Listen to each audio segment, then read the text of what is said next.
So let me ask you this. The president ordered the strike, is that correct? The president's been saying for over 30 years that Iran can never have a nuclear weapon. So he's been very clear as a position. When the American people voted for President Trump overwhelmingly, they voted for that position. I got that, but the president ordered the strike. Is that correct? Which strike are you referring to? The strike on Iran, the war that we're in. Oh, of course. I mean, he's the commander-in-chief. He's made the calls. It sounds like you're blaming Daddy for the mess we're in, and I don't think he's going to be particularly happy with you. Well, that was uncomfortable. Representative Eugene Vindman came prepared with numbers, facts, and a simple question. If the administration knew the risks before striking Iran, why are Americans now paying the price? In this hearing, Vindman challenged Defense Secretary Pete Hegseth on soaring oil prices, disruptions in the Strait of Hormuz, the economic consequences of military action, and who should ultimately be held accountable when military decisions lead to real-world costs. But what made this exchange stand out wasn't just the policy debate. It was the moment Vindman accused Hegseth of trying to shift responsibility for the growing fallout from the conflict. Before we continue, if you appreciate serious political analysis that focuses on facts, accountability, and what government decisions mean for everyday Americans, please take a moment to like this video, subscribe to the channel, and join our growing community. And while you're watching, let me know your thoughts in the comments. Should government leaders be held publicly accountable when military actions create economic consequences at home? I genuinely want to hear your perspective. Now let's watch what happened. Thank you. Earlier, Secretary Hegseth, you talked about flexible realism. So let's see if we can figure out how much of it is realistic and how much of it is just flexible. Secretary Hegseth, last year I asked you some questions about Indo-PACOM and threats in Europe, and you had a hard time answering those questions. I'm sure you prepped better this year, and I'm hoping you can answer some of these basic questions since now we are at war. Do you know what the price of oil is today? I don't know where it's gone as this time of this hearing, but roughly $100 a barrel. It's actually closer to 120, 117. Well, it depends on the index you're looking at. I'm looking at Brent. Do you know what the price was the day before of Brent, the day before we went to war? It was certainly lower. You understand you're taking some economic risk, but I would note a lot lower. The energy dominance this president has unleashed has put us in an incredible position. Thank you. So it's $72. And so now we have a 62% increase.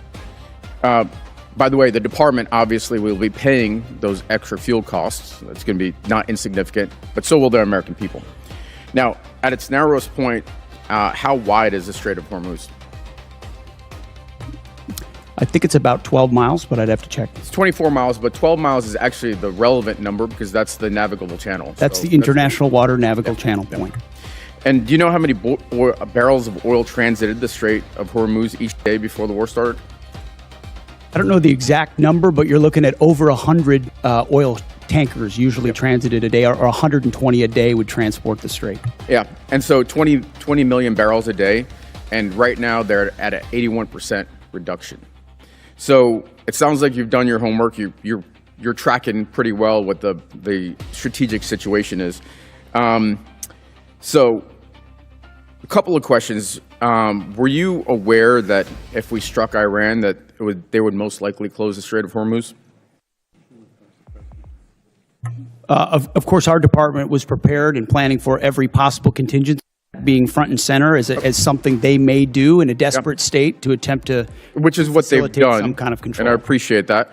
And earlier you told Mr. Moulton that this department has looked at all aspects of the risk and that the president got every possible perspective. And then recently, you just said that the president did understand the risks and had the courage to undertake the endeavor nonetheless, and that's leadership, or words to that effect, pretty close. And so I just want to kind of give you the state of play right now. It's been 2 months of war. We have hopes for a resolution, but the war continues, really. Iran has closed the strait, and we've now gone in and blockaded their ports. 1/5 of the world's oil is unable to transit the strait, and the American people and the department are paying significantly more. And you also said that this is what the American people actually voted for. But actually, the American people voted for a promise not to get into Middle Eastern wars. And they voted for lower prices.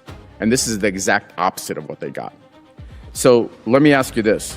The president ordered the strike. Is that correct? The president's been saying for over 30 years that Iran can never have a nuclear weapon. So he's been very clear as a position. When the American people voted for President Trump overwhelmingly, they voted for that position. I got that, but the president ordered the strike. Is that correct? Which strike are you referring to? The strike on Iran, the war that we're in. Oh, of course. I mean, he's the commander-in-chief. He's made the calls. It sounds like you're blaming Daddy for the mess we're in, and I don't think he's going to be particularly happy with you. I see what you're trying to do. There's no daylight in this administration on this campaign, and I'm happy to stand shoulder to shoulder with this administration. Reclaiming my time. So let's shift gears. Last time we were here, I asked you if you'd apologize to the mother of an F-18 pilot whose son you endangered for sharing classified information on a signal chat. You refused. On March 1st, 6 Army soldiers, including a constituent of mine, were killed by an Iranian drone strike. Do you take any responsibility for those deaths? I was there at Dover when they came back. Of course, I take responsibility for every aspect of this mission. Well, I appreciate that, because you also complained about the fact that tragic things happen. The news makes it front-page news. The press only wants to make the president look bad. Is it about the soldiers, or is it about the president looking bad? It's not just the president who wants, or the media that wants to make him look bad. It's you. It's actually about the soldiers, and it's frankly reprehensible that you would make that statement. And so, Truman had a sign on his desk that said the buck stops here. First, let's give credit where it's due. Vindman came into this hearing prepared. Whether you agree with him politically or not, he clearly did his homework. He wasn't asking broad talking points. He was asking specific questions about oil prices, shipping routes, and economic consequences. And frankly, that's what congressional oversight is supposed to look like. One thing that often gets lost in Washington is that military action isn't just about bombs, missiles, and battle plans. It has economic consequences. When conflict erupts in the Middle East, global markets react immediately. Energy prices move, shipping costs increase, businesses face uncertainty. Consumers end up paying more. Those aren't partisan observations. They're economic realities. Vindman's argument was straightforward. If administration officials considered every possible risk before the strike, then they should be able to explain why those risks were worth taking and how they plan to manage the consequences. Instead, much of Hegseth's response focused on defending the decision itself, rather than directly addressing the economic concerns being raised. Now, to be fair, every Secretary of Defense has an obligation to defend military operations authorized by the President.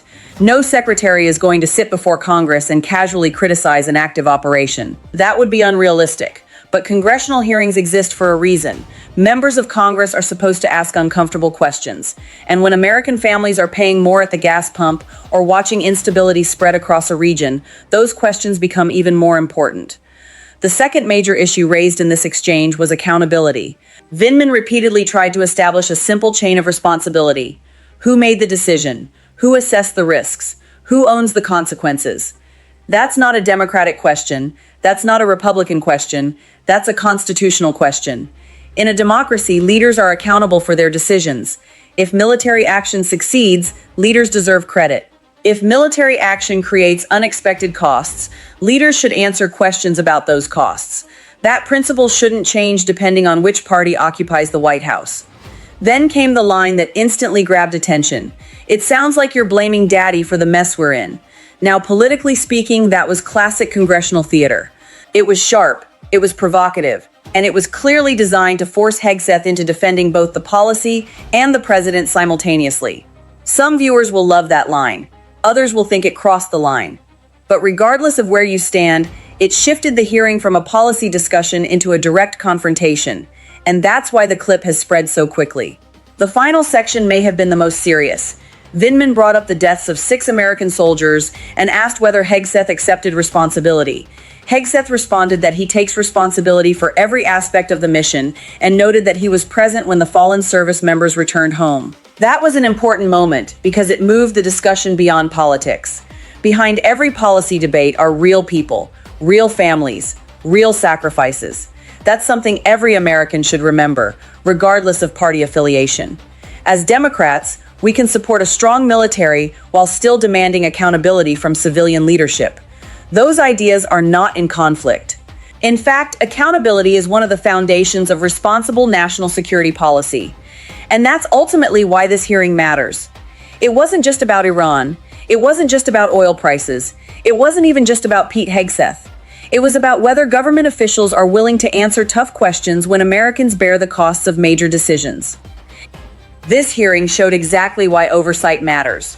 Government works best when leaders know they will be questioned, challenged, and required to explain their decisions to the American people. Whether you agree with Vindman, Hegseth, both, or neither, these debates are essential in a healthy democracy. If you enjoyed this analysis, make sure to like the video, subscribe to Olivia Hernandez, and share this video with someone who follows politics closely. And most importantly, leave a comment below. Did Vindman expose serious flaws in the administration's reasoning, or do you think Hegseth effectively defended the operation? Thanks for watching, and I'll see you in the next video.